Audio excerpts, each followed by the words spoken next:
Hello and welcome to another episode of Mothership Gear. Today we are diving into Jesus Salas's unique partscaster. It's a Telecaster with tubes built into it. It has an extra battery holder. It can plug into an iSpot DC adapter. It's got a Kalimba on it, so there is a lot to unpack in this episode. So Loren James of Loren's Emporium and Jesus of Jesus Vintage Gear, they are going to tell you all about it and the journey that Jesus has gone from inception of this idea to the guitar that we now see today. And he talks about his philosophy of this guitar will probably never truly be done. So if you like weird parts casters and stuff like this in general, then you'll love Mothership Gear. So make sure you hit subscribe and please enjoy this episode.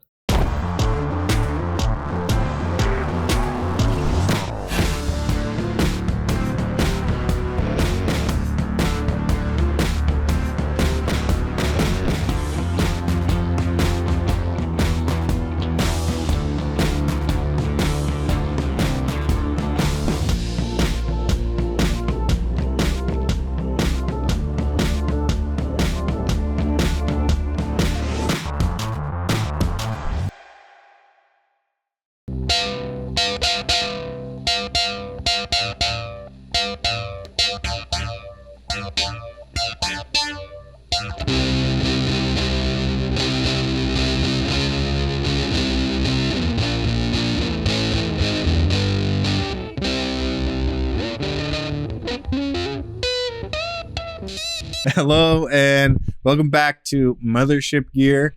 We are joined today with my good friend Jesus Vintage Gear, guitarist extraordinaire for Her Magic Orchestra, guitarist extraordinaire from Ingredient 10, multiple other bands, gear collector from Jesus Vintage Gear, gear lover from Jesus Vintage Gear, gear rentals from Jesus Vintage Gear.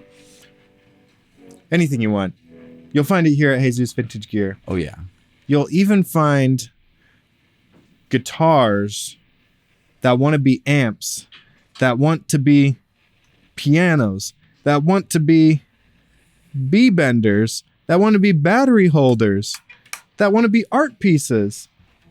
Only at Jesus Vintage Gear. Jesus, what is this? First of all, shout out to The Mummy 1999, best movie ever made. All right, now we can get on with it. This is a Mexican Telecaster, a Fender Mexican Telecaster that I bought one day, and I fully customized it. I just switched out most of the things. The only things that are still stock, obviously the body, what's left of it, the neck, and the tuners. Everything else I ripped out, switched out, and yeah, it's my custom Frankenstein. Let's start from the top. What year is this Telecaster? This is probably MZ 2004. Yeah, 2004 maybe. When did you get it? I got it in 2016. I'd say it was 2017, something like that. That's good. You didn't travel back in time to 2002? No, not for this one. All right, good. Okay. What gauge strings are you using? 10 gauge, always 10 gauge, or a new ball 10 gauge. Amen. Okay. So now we've gone from the top. We're here now. Yep. What's this? This is a tube amp. It's a tube preamp that I built into the Telecaster. Obviously, a Telecaster doesn't really have a space for a tube preamp to go inside, so I had to take my little $5 Dremel tool. That's right. I didn't even use a router. You can see there's like a lot of little burn marks, burnishing. And Wow. I made enough space in this cavity, which nothing happens. And so I kind of like this one. So I left that untouched. Built the tube preamp in there. Mm-hmm. It's got a master volume. It's got a gain knob, and it's got like a boost knob switch. This one does nothing because I changed my mind and I just left it there. Could you run this guitar like directly into like a board or something and turn that on and it's like running through a tube preamp. Is that Yeah. the idea?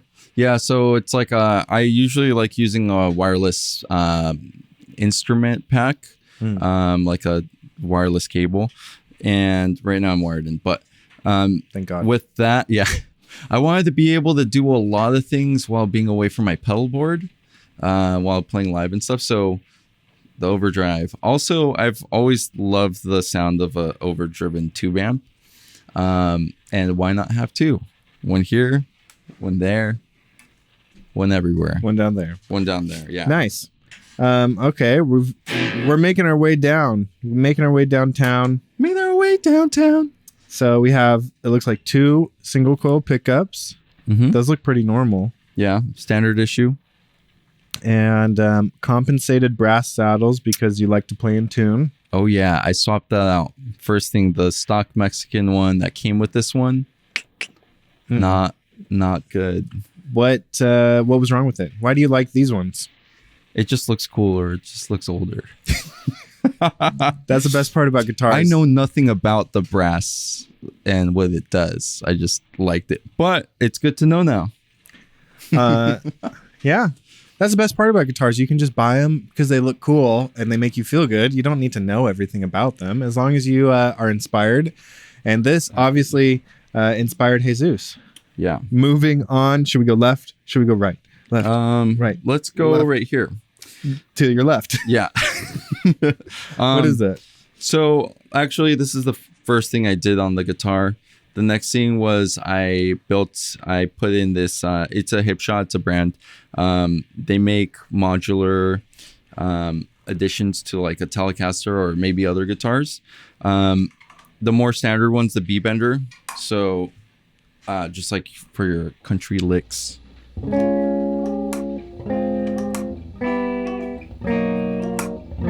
I forgot the bar at home, but you get the gist of it. So it's got that, but this one was used, I think I bought on Reverb, and the guy had all the extra cool attachments. So this one has the A to G bender. It's literally a single note whammy bar. As you could tell, WD-40, we need you. Please sponsor us. Please sponsor Jesus specifically. And then it's got the instant drop D. All you shredders out there. You see how quick that was? Let's do that one again.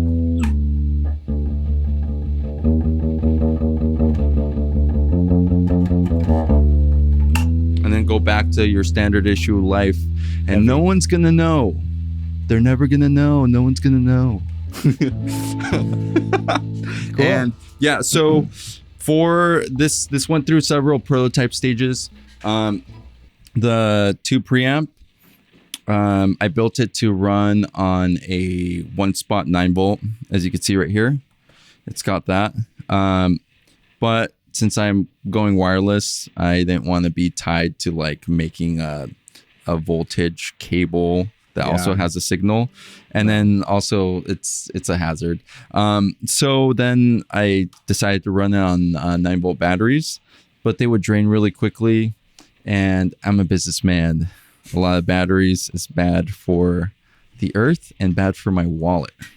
And so I'm using these right now, but I usually use rechargeable 9-volt batteries that have a USB charging port, which is kind of cool. Solar power, obviously. Yeah, it's gonna be solar powered soon. Capture the power of the sun, so less waste. Yeah, I'm only gonna be able to play outdoor Woodstock Day gigs. festivals. Yeah, day gigs. Book me now. So I have that wired. It was originally wired inside, which is where people usually route something on like a non-active instrument when they make it active. And so I didn't want to have to then I got to a gig and it ran out, and then I wasn't able to unscrew it on time. So then I made a little clamp that boom, easy, goes outside. And then now there's also an additional extra set of ammo. Businessman. Yeah. And so I'm ready for everything. So I just picture myself like playing on the gig and just like, oh, it died. Instant swap. But now the next thing I'm going to do, because this is always in the works, is that I'm gonna make a switch that switches from the current one to from the dead one to the backup, so I don't even have to like untie them and stuff. And then I might do that with a third battery, etc. But anyways, that's the powered solution to this. Next thing you know, you're gonna look like what's it called, Ghostbusters, and have a backpack battery on the back. Have a little battery pack. I was also thinking, like, if not, I was like thinking of going with like a jackery, but like something portable, like right here, but that's too much. So the next thing I built was this wonderful Kalimba, however you want to call it. Your choice. And it's quite divine. Let me show you.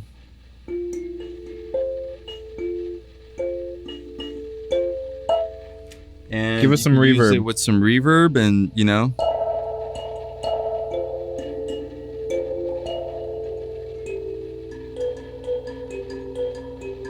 Get some ethereal kind of vibes going. Nice. Let's get some small stone. Let's get some big muff.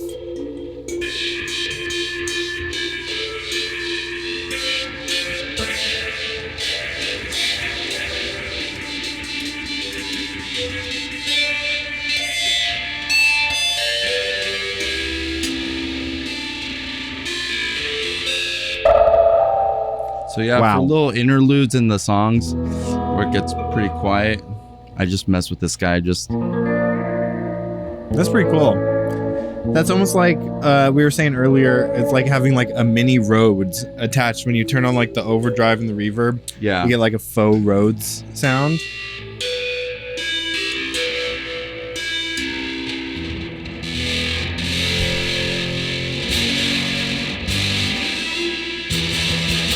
And it's kind of cool because it's just like everything's running through the same thing. They're sharing. It's a community within the guitar. Well, yeah, because you were wiring this when you got here, wiring your Kalimba into the middle position. So everything's on. Yeah. But on the neck position, you just have neck. Bridge, you just have bridge. But in the middle, everything. Yeah, so if something crazy happens with the Kalimba, like the jazz bass pickup just rips out while I'm just shredding and doing if the backflips. Scotch tape fails. Yeah, if the Scotch tape fails. Then just hit the first position, which is just a neck.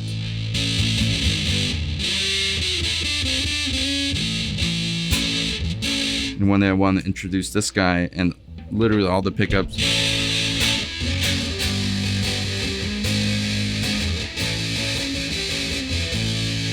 Yeah, it sounds really loud, really, really good. This is a chaos guitar for sure. It's literally the definition of you're doing too much. This is like JHS is going to have this on like a April Fool's episode. They're like, we put a pedal inside of a guitar and the Kalimba and a bender and batteries on the outside. Oh, yeah. Yeah, so... And you have a beautiful picture. Did you paint this yourself? Yes. What's the story behind that guy? So this whole guitar was built as a sort of memory and a tribute to my dog, Rocky, which he passed away about like 12, 13 years ago. Rest in peace, when I Rocky. was, yes, Rocky, rest in peace. And now he lives forever in this guitar. And it was really like a really sad moment because he was like one of my best friends. And so I'm like, part of like, I'm sure several other cultures as well, but myself being a Mexican human, we usually celebrate death in kind of like, party, celebrate the person's life and just kind of like all the fun things, you've been through with someone or something. So in the same way, it kind of like helped me get through that sort of, tough moment in life. And I've always loved music. And he was actually also always in the band room when like back in college, I was like in 5 bands at the same time. So he was always in there, and he always wanted to scratch the door to get in. I always kind of wanted to like be respectful of his little ears, because he's like a little miniature pinscher Doberman. Little dog. You could see this little guy. And so I took him out of the room, but he's like, oh, I want to be with you. I want to be around the music, the musicians. He was always like always the mascot. The mascot of the room. Yeah. The band mascot. And everyone now having the business as Vintage Gear, a lot of people have met this dog and they've got like fond memories of like, oh, I saw like a weird piece of gear that I've never seen, and a chill ass dog that was just like hanging out there while like we were just shredding like full distortion. And so it's not just, you know, because I miss the cute little guy, but he was a big part of like my music community formation. And so a lot of people also like thought it was kind of cool to like memorialize him forever. Still see him around and while I'm shredding this guitar to pieces. So well, and you're always having fun when you're playing music, and it, you know, brings the two together. Remembering the good times. Yeah, definitely. And so I was thinking like, what's a guitar that I could, you know, customize and build, you know, and like maybe draw him on it. Telecaster. I've always told people Telecaster is like one of the most fun guitars to just mod and personalize. Lot like the 50s like Bigsby style, or like the Bigsby like guitars, or like the like stuff that like the like a bunch of like modern and older musicians play. They have like the customized like cowboy pick guards and stuff like that, or like the TK Smith stuff, or just all these, you know, rockabilly country players that just got like really cool Telecasters. And so a lot of them have like a signature look, like special letters on there, or like you said, like leather with inlays, and then special pick guards that are cut out. A lot of those are on Telecasters. TK Smith does a great job of that. That's like the original Bigsby. Would have like these cool designs and stuff. And then Leo Fender made just a more traditional, I guess, looking guitar. Straightforward. It's just such a fun guitar. And so I pretty much I was looking for like an inexpensive Mexican Telecaster back in 2016. Like the gear market was pretty fruitful, pretty vast. Where you could buy literally anything. You could buy like a Mexican anything Fender, like Strat, Jaguar, P-Bass for like $300 at the time. Easily. Sometimes less. And that was like the going price. Now that's like a great deal to find a made in Mexico Telecaster. Like for $300, you're like jumping out the door to get that. But back then I was like, oh yeah, that's fine. That's a good price. So I was like, Telecaster would be cool. And so I was looking on Craigslist and I found this guy. I was just looking for something that I wouldn't care, because I already knew I was going to strip it to the wood with like a heat gun. So this one was in downtown LA. I think I paid like $180 for it. Good and deal. It was like very good deal. A good deal, because it was like it was a Union Jack kind of like pattern. And so I was like, okay, cool. Yeah, I don't mind just stripping that. And so I got it, $180, took it home, borrowed my dad's heat gun. It's like a hair dryer, but if you tried drying your head with it, you would probably like burn your head off. So you would look. Those things are crazy. Who's that Nicolas Cage movie where he's like a skull with flames? Knight Rider or something? Oh yeah, Knight Rider. I was thinking of another movie. But yeah, I did that. But before I did that, funny enough, I spray painted all like baby blue. So I was like, maybe it'd be kind of cool, vibey. So you could still see the remnants, the residuals of that inside, like here as well.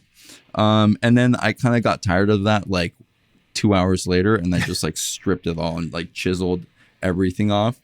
And so that's the best part about like customizing guitars is there is no like end point. You can just change it whenever you want. I know Spencer, a friend of the show, the show. Spencer has this Jazz Master that's like painted white, and we like set it up the other day. Yeah. And he's playing it, and then like a few weeks later, he just sends me a picture, and he's like, painted it green today. And it's like, cool, have it green, and then like another month later, be like, well, maybe I want it baby blue. Oh yeah. You can do whatever you want with guitars. Yeah, they're fun. And so yeah, it's I kind of just after the Kalimba, I kind of decided to just stop and just enjoy it, because gotta also learn to enjoy what you have right now, even if it could be different or better. It's a great life lesson in this episode. Yeah, philosopher Jesus Vintage Gear. Enjoy what you have right now. The good things. Yeah. And then maybe buy hundreds of other things, but pick a couple things and enjoy those in their moment, and know that they're great. And yeah, I love this guitar a lot. Yeah, so awesome. You want to play some riffs and go through? Let's do it. We got some pedals on the floor. These are the big green small stone and big green big muff pie. Yeah. Going through a 60s twin reverb. Yeah, take it away. Go through some different sounds for us. Yeah, so that's with the tube overdrive on.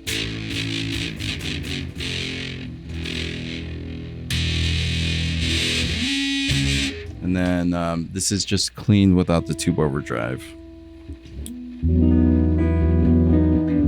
So you can go back to your standard issue way of living.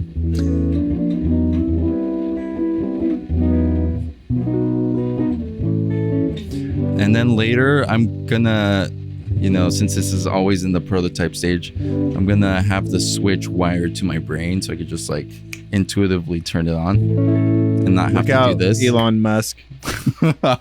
Jesus is coming for you, but in the guitar world.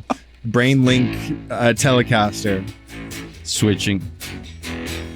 It sounds like it's drawing too much power from the battery, and it sounds like it's kind of dying every time you hit hard. Maybe it's time to switch the battery. Go. Little time lapse. We're timing him. We're at 5 seconds. 10 seconds. Throw it down. Turn it on. Boom. See that nice blue glow? Yeah. That's the tube. It's sticking out of it. And you would ask, well, isn't that going to break if you put it in your case? Luckily, yes. I designed it so I could take the tube out, put it in the little string, little compartment of my case, and then just call it a day. Yeah. I think I'm going to use the other battery. This battery's dead. No. See? No. Both batteries are drained. Yeah. They had a lot of fun. Oh, wait. You know what? Talk about chaos. Jesus is just jumping around, grabbing batteries. Now he's grabbing a wired one spot. That's a lot of juice. Wow, way louder. Yeah. That's tons of gain. So obviously the batteries are good for like one song. Yeah. Something like that. So I kind of like wait and time it out in the set. Now that it's juiced.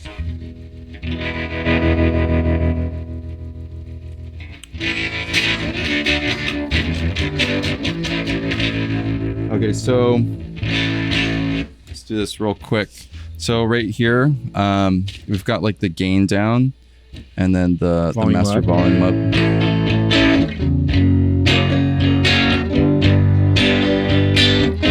So still has like a mild overdrive. Yeah. It's like, wait, do you want to have a what are those called? The like little overdrives, the soul food. Oh yeah, it's like a mild overdrive. Yeah, like, yeah. Or you could have a full-on little tube amp built in your Telecaster or Strat. That's what I was thinking in my mind one day. So it's got that little bit.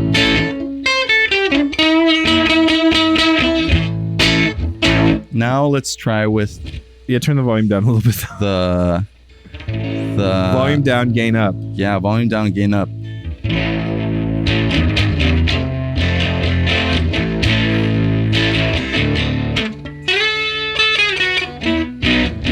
Let's try it again.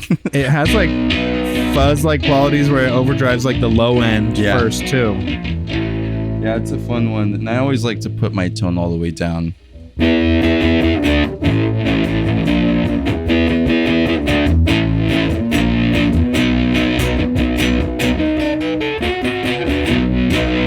Why do you like to do tone down? What do you like about that? I've always loved jazz music. I think on the top of my music liking is jazz and classical. Nice. And then in the bands I play, it's just garage rock and just psychedelic. But like having that like tone control yeah, like and warm, dynamic control. mellow. Yeah. And because I mean, in our band, we have like 5 members. Mhm. So it's easy for everything to just sound screechy. Yeah. So you at don't want least to get lost. myself, I use like 20 guitar pedals mixed with like an organ and a synth and another guitar and some cymbals crashing. Like all the frequencies get kind of crazy. So Yeah. I try to do my part in that little ecosystem. Starship Troopers. Yeah. I'm doing my part. Yeah, exactly. I watched that movie recently again. It's a good one. Pretty good one. I always remember that movie. It's like kind of like funny, like the previews, and then you actually watch it and it's like very kinda intense and kinda sentimental and scary. intense. Oh, sentimental for you? I think Yeah. shooting bugs is kind of scary. But Yeah, it was pretty I guess scary. sentimental friendship and Yeah, it's like those losing your home planet. it's like the Adam Sandler movies. Like later, they just like are like super depressing, crazy. But anyways, enjoy what you have right now. back to music. Well, thanks for showing us this wild and wacky guitar. This has been fun. We're losing a pickup. If You were people losing the want to find you, where are you located on the internet? Jesus Vintage Gear on Instagram. And your Or- bands? And Yeah, Ingredient 10. Ingredient 10 also is our main band, and then I got a little sick jazz punk 3-piece project called Fever Dream. I can't even talk. Ooh, nice. Well, awesome. Thanks for joining us today. This was fun. We love hanging out with Jesus and seeing kind of wacky, weird gear he's bringing. Tune in next time for another piece of wild gear. See ya. And then if it's cool, I'm just gonna do a couple clips of playing guitar because I feel Keep like playing. I haven't been playing good. Okay.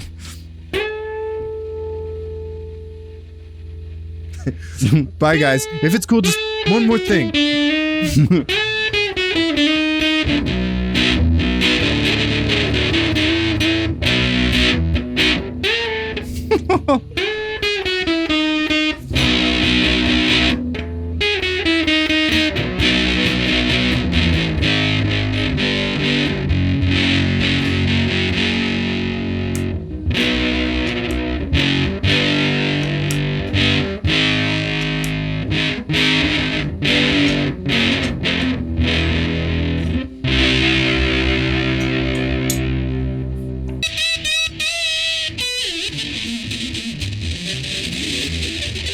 Very jazz punk of you. Don't pull out the tube.